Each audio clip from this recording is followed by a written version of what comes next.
Hola a todos, soy Guido Fútbol Trix Online y hoy te vamos a ¡Ey, invitar. bro!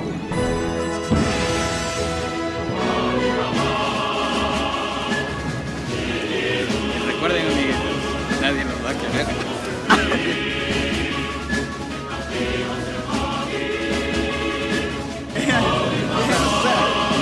Di algo, güey, sí.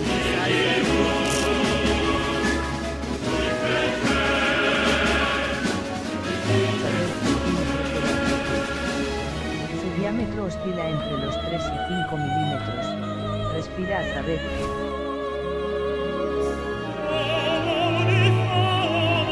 ¡Ey, bro! Ahora estamos en un nuevo video.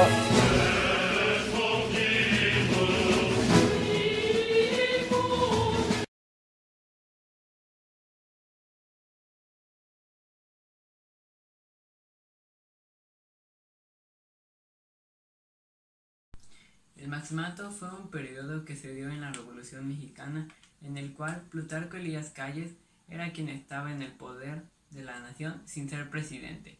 ¿Y cómo logró esto? Bueno, lo logró por medio del PNR.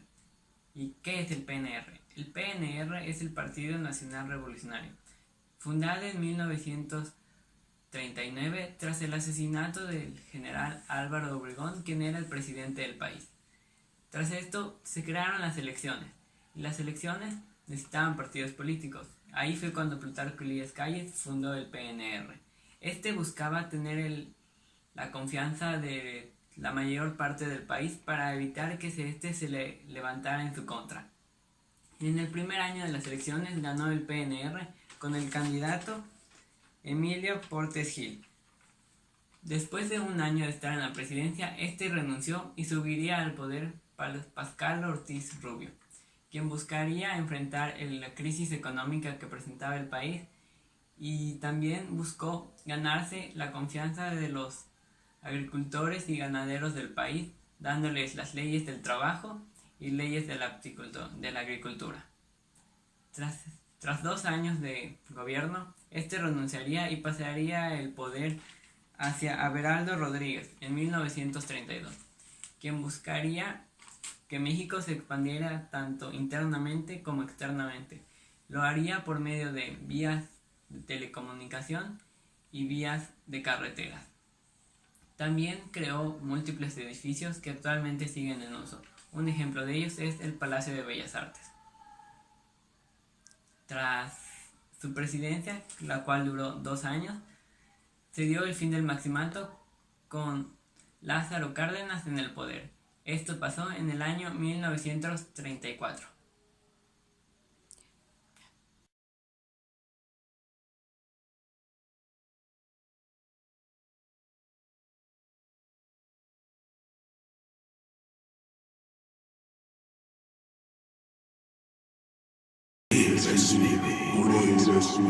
Morir es vivir.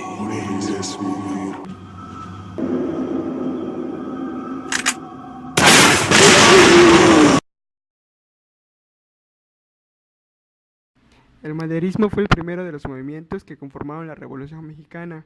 Fue dirigido por Francisco Madero entre 1909 y 1910. Su objetivo principal fue lograr la regeneración democrática del país a través del sufragio efectivo y la no reelección de los funcionarios públicos. Madero se presentó como candidato presidencial en 1910 contra Porfirio Díaz, aunque poco antes de las elecciones fue encarcelado a fin de declarar ganador al general Díaz. Al escapar de la cárcel proclama el Plan de San Luis. Los maderistas logran la presidencia con la toma de Ciudad Juárez al mando de Pascual Orozco y con los tratados de Ciudad Juárez y después del interinaje de León de la Barra llegan al poder. El huertismo se denomina la etapa de gobierno del general Victoriano Huerta. El 22 de febrero de 1913, Madero y el vicepresidente José María Pino Suárez fueron ejecutados. Tras una efímera presidencia provisional de 45 minutos por parte de Pedro Lascurain, Huerta asumió el poder en medio del caos. Unos días después, Venustiano Carranza, el gobernador de Coahuila, desconocía al presidente y formaba el ejército constitucionalista, que a la postre terminaría derrotando al gobierno federal el 24 de junio de 1914. Huerta se exilió en Europa y conspiró con el ejército alemán para regresar al poder en México, cosa que nunca logró, perseguido por su oscuro pasado. A su regreso al continente americano fue arrestado en El Paso, Texas, junto a Pascual Orozco, y murió en prisión el 13 de enero de 1916, víctima de cirrosis, también en El Paso, Texas. Fue enterrado en el cementerio de la Concordia. Cuando Huerta llegó al poder, se volvió un dictador que anuló la democracia y la libertad por medio de fuerza militar. Huerta recibió el apoyo de los gobernantes, grandes hacendados y altos mandos militares, y del clero, a excepción de José María Maytorena, el gobernador de Sonora, y de Venustiano Carranza, el gobernador de Coahuila.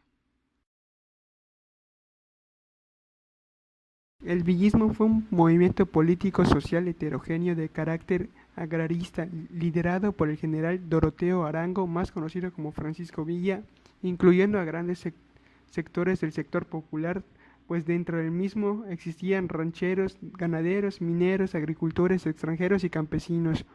El villismo contó con un amplio apoyo de líderes obreros, y dentro del mismo se encontraba un grupo de intelectuales que fundamentaron el movimiento.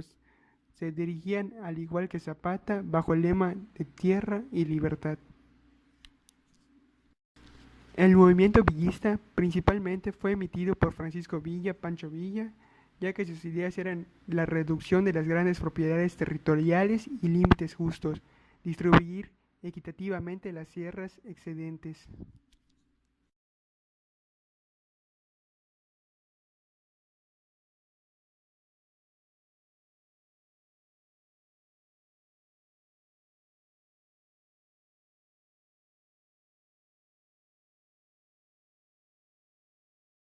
Una de la mañana para hacer este video.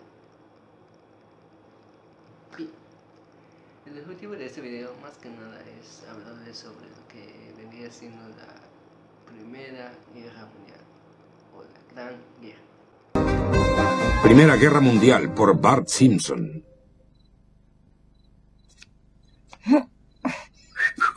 Abuelo, rápido, dime lo que sepa sobre la Primera Guerra Mundial. ¿La Primera Guerra Mundial? Yo combatí en ella. Para enlistarme tuve que mentir sobre mi edad.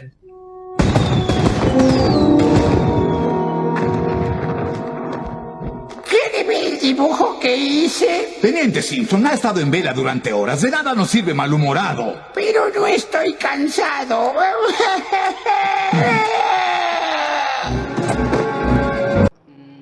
Retomando. También queríamos explicarles sobre lo que la relación del pueblo mexicano y la revolución en el transcurso de estos acontecimientos. Y para saberlo, continuemos con el video. En medio de un complejo entramado de intereses de las potencias internacionales y fracciones enfrascadas en la Revolución Mexicana, un telegrama interceptado habría de definir el rumbo de la Primera Guerra Mundial y a la vez evitar una catástrofe en México. En 1914, cuando se inicia la Primera Guerra Mundial, México se encontraba en el momento más álgido de su revolución. Eso significa que el país se encuentra sin presidente, no tiene gobierno y, en pocas palabras, una anarquía. En esa época del año se señala que en México habían diversos ejércitos revolucionarios que se van a disputar en los siguientes años la hegemonía, la construcción del nuevo régimen en el país. Por otro lado, Francisco Villa es apoyado por Estados Unidos. Venustiano Carranza empieza a establecer negociaciones con Alemania. Álvaro Obregón no es todavía un personaje muy destacado. Y Emiliano Zapata no es interesado en alianzas internacionales. El Frente Constitucionalista, encabezado por Carranza, infligió una serie de derrotas militares a los partidarios de Villa, quien, para recuperar fuerza, atacó la ciudad estadounidense de Columbus en marzo de 1916. El ataque que enfrenta Villa con los estadounidenses le sale muy bien. Su prestigio crece, aumenta el número de sus hombres y su red nacional se va para arriba de igual manera.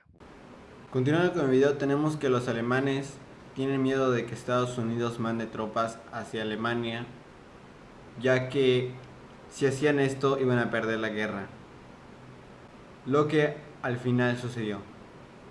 La estrategia que tenía Alemania para esto, para evitarlo, fue enviar un telegrama hacia la Ciudad de México, el cual tenía escrito un mensaje hacia el presidente que gobernaba en ese momento a México. Este es Carranza.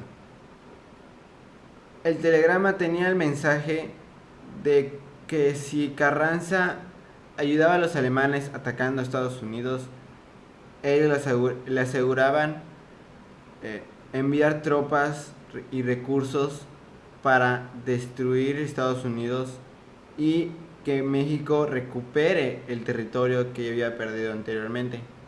Hacia 1917 los alemanes estaban coordinando un ataque de submarinos hacia barcos estadounidenses, los cuales estaban cruzando el Atlántico, al mismo tiempo que Carranza estuviese atacando a Estados Unidos, tal como lo hizo en Columbus.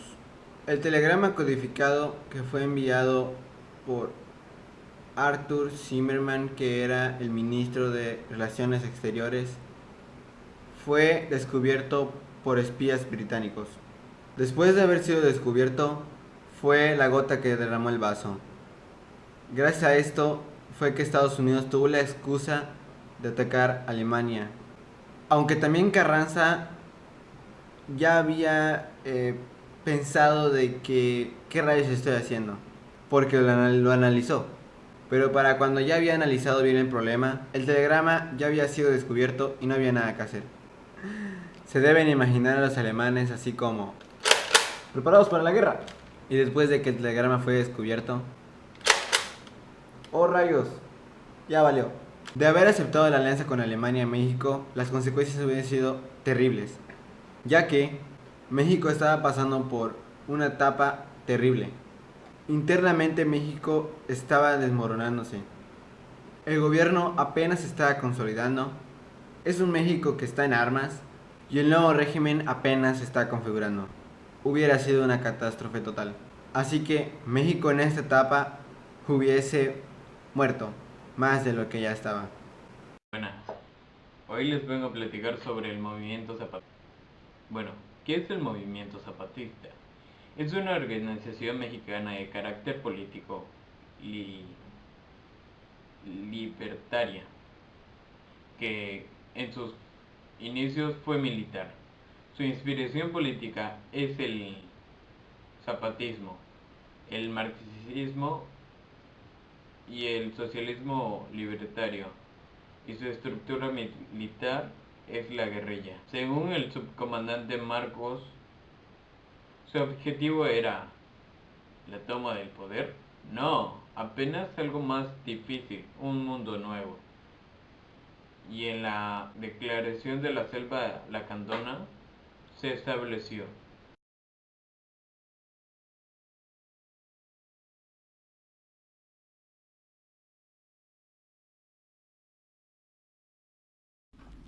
el obregonismo. El obregonismo estuvo dirigido por Venustiano Carranza, mantuvo el poder político nacional de 1915 a 1920, inicialmente como jefe máximo del ejército constitucionalista y luego como presidente constitucional. Sin embargo, en el periodo que transcurre entre la victoria militar sobre los ejércitos de Emiliano Zapata y Francisco Villa hasta la rebelión de Agua Prieta, pocos fueron los momentos de tranquilidad para el régimen, amagado constantemente por rebeliones locales y fuertes divisiones entre los principales elementos de la administración y del Ejército Nacional. El carrancismo fue un movimiento encabezado por Venustiano Carranza. En 1917 formó la Constitución de 1857, modificando leyes, laboradores, educaciones laicas y los derechos de los trabajadores. Venustiano Carranza, revolucionario mexicano y presidente de la República en 1917 a 1920, fue un político empresario mexicano que participó en la segunda etapa de la Revolución Mexicana.